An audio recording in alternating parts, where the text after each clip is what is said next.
Chers téléspectateurs, bonsoir. Messieurs, mesdames, bienvenue sur le plateau. Ce soir, j'ai le privilège de recevoir une personnalité de marque qui est de passage aux États-Unis, en la personne du docteur Saint-Odier, qui est le directeur général de l'économie de la Côte d'Ivoire. J'ai aussi à ses côtés M. Enza Camara, qui est le délégué général du service de promotion économique de la Côte d'Ivoire, qui gère aussi simultanément les États-Unis, le Mexique et le Canada. Et à mes côtés, j'ai encore, comme on appelle, M. Jean Balos, qui vient de la télévision Belle Vision. Et puis, nous avons aussi M. Sissé Ismaël de Saracom qui est avec nous. Bonsoir, monsieur. Bienvenue sur le plateau. Et c'est vraiment un plaisir de vous recevoir ce soir. Docteur, bonsoir. Alors, vous êtes là aux États-Unis actuellement. Est-ce qu'on peut savoir l'objet de votre visite? Bonsoir, merci beaucoup. Je suis aux États-Unis pour une raison toute simple. Notre service de promotion économique, dont le délégué général est M. Enza Camara, organise une activité à Little Rock sur l'agribusiness.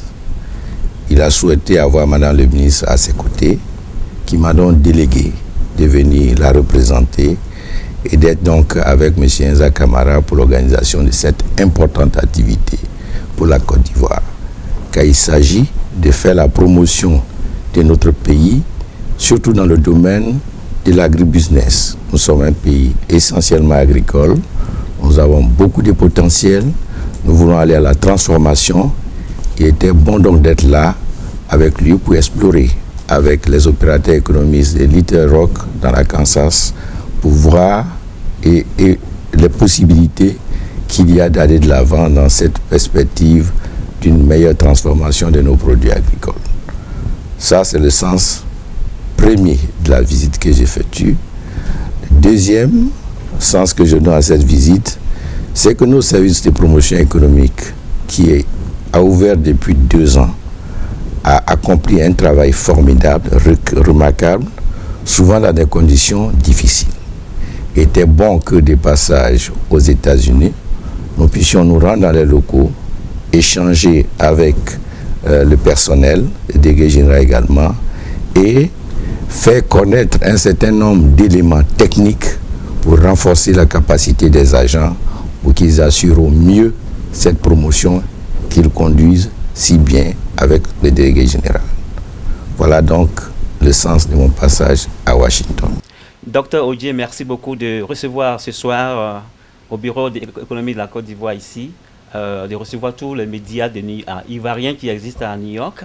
Alors, ma question est très simple. Vous avez été à la conférence de Arkansas, Little Rock.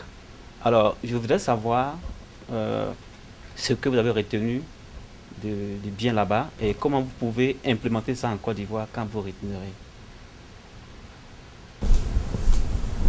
Écoutez, merci pour la question. Je pense que à Little Rock, il nous a été donné d'assister à des échanges de haut niveau avec des opérateurs économiques de qualité. Et les premiers responsables des politiques de l'Arkansas y étaient. Ce qui dénote, une fois de plus, du professionnalisme de nos services. C'était une bonne organisation, parfaite, avec des contacts importants, des visites de terrain, où nous avons pu visiter l'université de l'Arkansas avec les structures de recherche. Et je pense qu'il y a beaucoup de raisons d'espérer une collaboration avec l'ensemble des structures. D'ailleurs, vous avez pu constater que nos services de promotion économique ont signé un accord avec le World Trade Center de Little Rock, ce qui veut dire que nous allons continuer de peaufiner ces échanges de sorte que nos milieux d'affaires puissent venir apprendre et reproduire, sinon copier un tant soit peu ce qu'il y a de qualité dans ce que nous avons vu. Au plan de la recherche, vous savez que nous avons un centre national de recherche agronomique qui malheureusement n'a pas pu être là, mais qui gagnerait demain avec le délégué général à intensifier les rapports de sorte que nous puissions améliorer les produits de notre recherche comme cela a été constaté ici. Je pense que ce sont des expériences majeures dont il nous faut nous inspirer pour pouvoir aller de l'avant dans notre dynamique de progrès pour aller à l'émergence à l'horizon 2020. Voilà ce que je retiens et ce qui me semble être l'essentiel. Docteur Saint-Audier, vous êtes le directeur général de l'économie de la Côte d'Ivoire. Effectivement, vous avez assisté à Agribusiness Conference qui a eu lieu donc dans l'État de l'Arkansas. Vous venez de le dire tout à l'heure que la Côte d'Ivoire est un pays agricole, effectivement. Il y a aussi des similitudes entre ce pays-là et l'État de l'Arkansas. Alors vous partez sur Abidjan et on voulait savoir vraiment réellement vos impressions.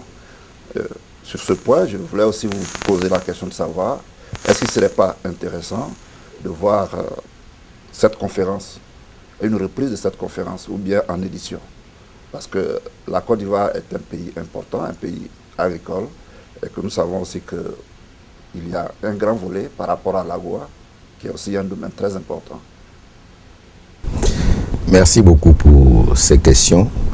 Ce que j'ai pu indiquer, c'est que notre pays qui est sur la voie de l'émergence a des politiques sectorielles hardies, aussi bien dans l'agriculture que dans d'autres secteurs et notamment dans l'industrialisation. Comme vous-même vous venez de le souligner, nous sommes un pays à fort potentiel agricole. Nous sommes donc entre l'État, le gouvernement en train donc de rechercher à accroître la productivité agricole et à aller à la transformation. Et dans cette transformation, au-delà de participer à des chaînes de valeur régionales et mondiales, parce qu'au plan mondial, nous exportons déjà des matières premières comme le cacao, le café, mais il serait bon que nous puissions transformer pour mieux profiter des chaînes de valeur internationales.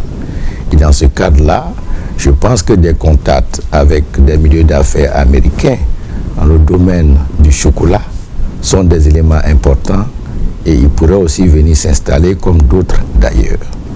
L'agua dont vous parlez est une perspective ouverte pour nos économies et donc pour faire des progrès dans le domaine du textile et d'autres, pour pouvoir avoir accès au marché américain, bien sûr dans le respect des normes, parce que tout marché a des normes et on ne peut se soustraire à cela parce que la compétition exige que vous soyez à niveau.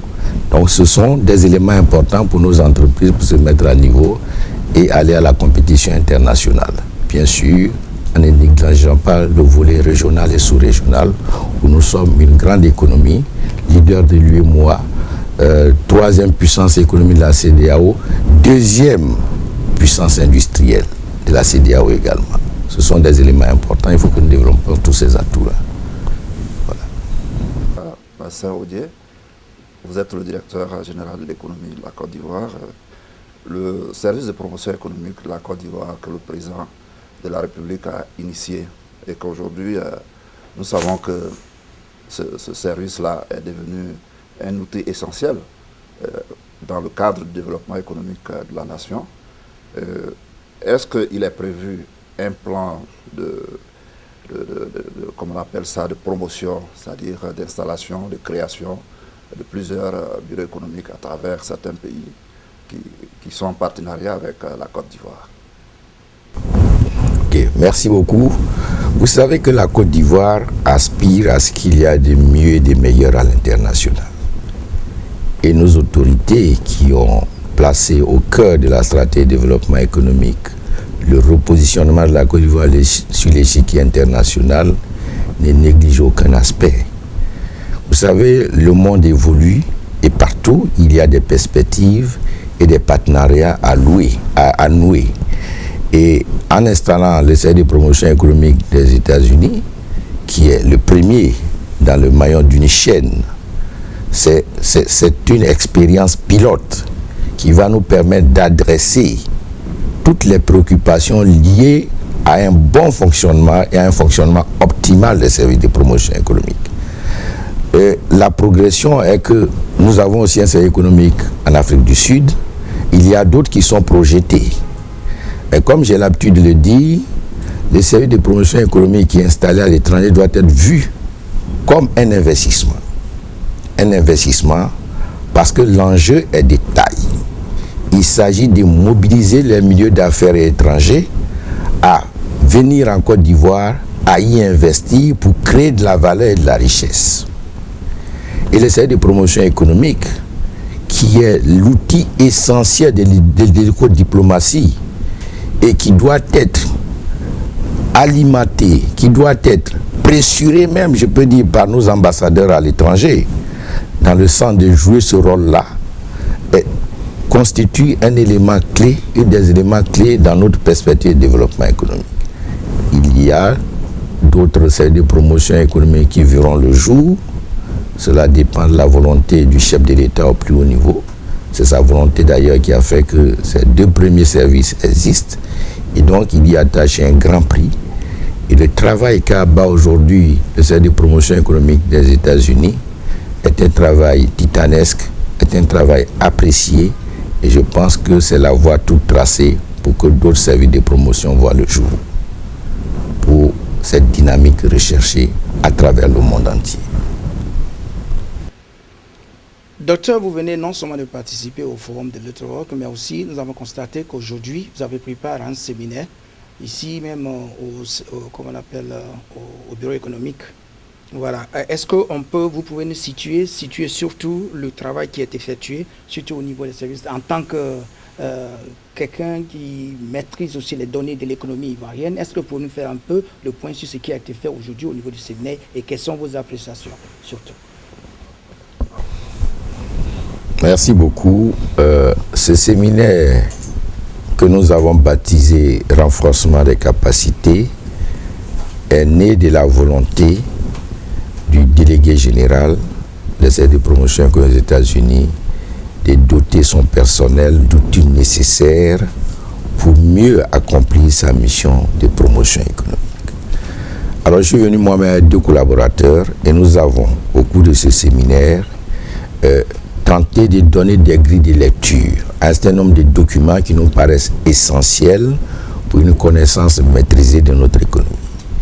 Il s'agit du cadrage macroéconomique, comme vous le savez, qui permet de connaître les évolutions des taux de croissance et les évolutions sectorielles, les répartitions du PIB, du produit intérieur brut, les contributions des différents secteurs, la dynamique de la demande aussi bien côté consommation qu'investissement.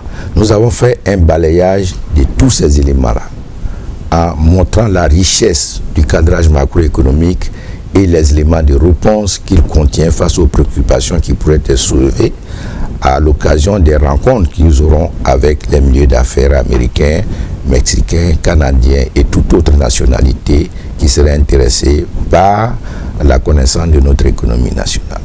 Nous avons également eu à parcourir le tableau des opérations financières de l'État, à montrer les performances en matière de mobilisation des ressources intérieures, les ressources intérieures comprenant bien sûr les recettes fiscales, les recettes non fiscales et les interventions sur le marché financier régional. Nous avons montré les éléments des soldes les plus significatifs, tels que le solde global et le solde primaire de base.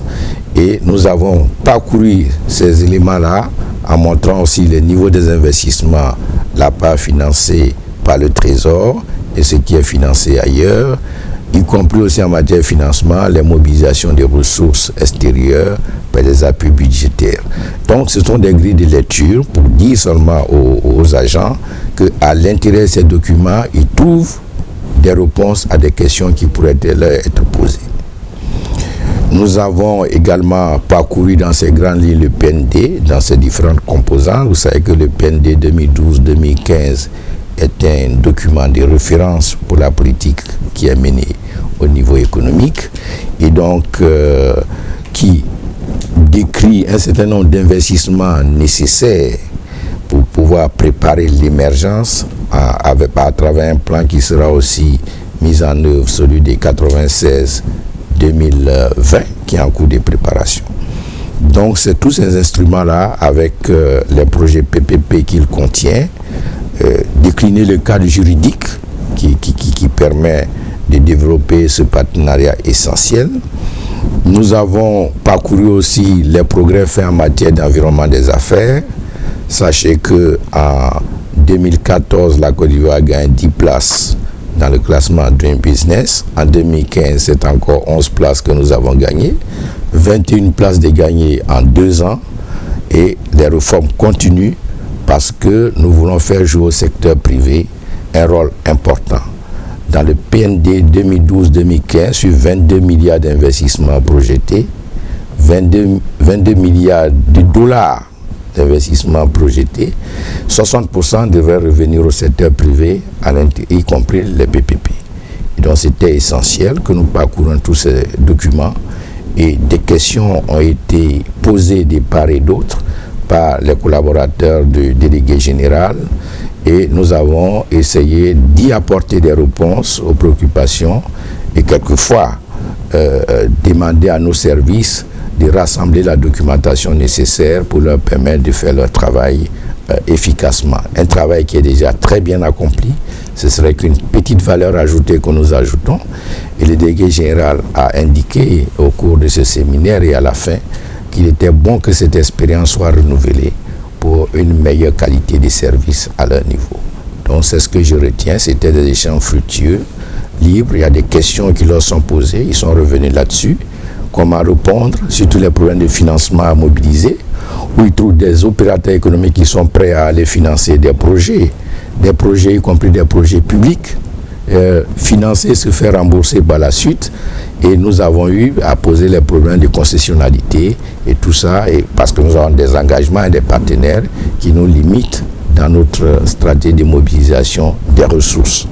Donc nous avons évoqué toutes ces questions et je pense que ça a été de bons échanges que nous devrons pouvoir renouveler chaque fois que des besoins pour nous permettre de jouer notre rôle d'aiguillon des services de promotion économique à l'extérieur. Voilà, chers téléspectateurs, c'était pratiquement la fin de cette émission. Nous avons reçu sur ce plateau ce soir monsieur le docteur Saint-Odier, qui est le directeur général de l'économie de la Côte d'Ivoire. Nous avons en sa compagnie le délégué général du service de promotion économique de la Côte d'Ivoire. J'ai été accompagné par mes collègues de Belle Vision, Jean Ballos de Belle Vision et Cissé Ismaël de Saracom. Alors, merci de nous avoir suivis et on se retrouve à la prochaine. Au revoir.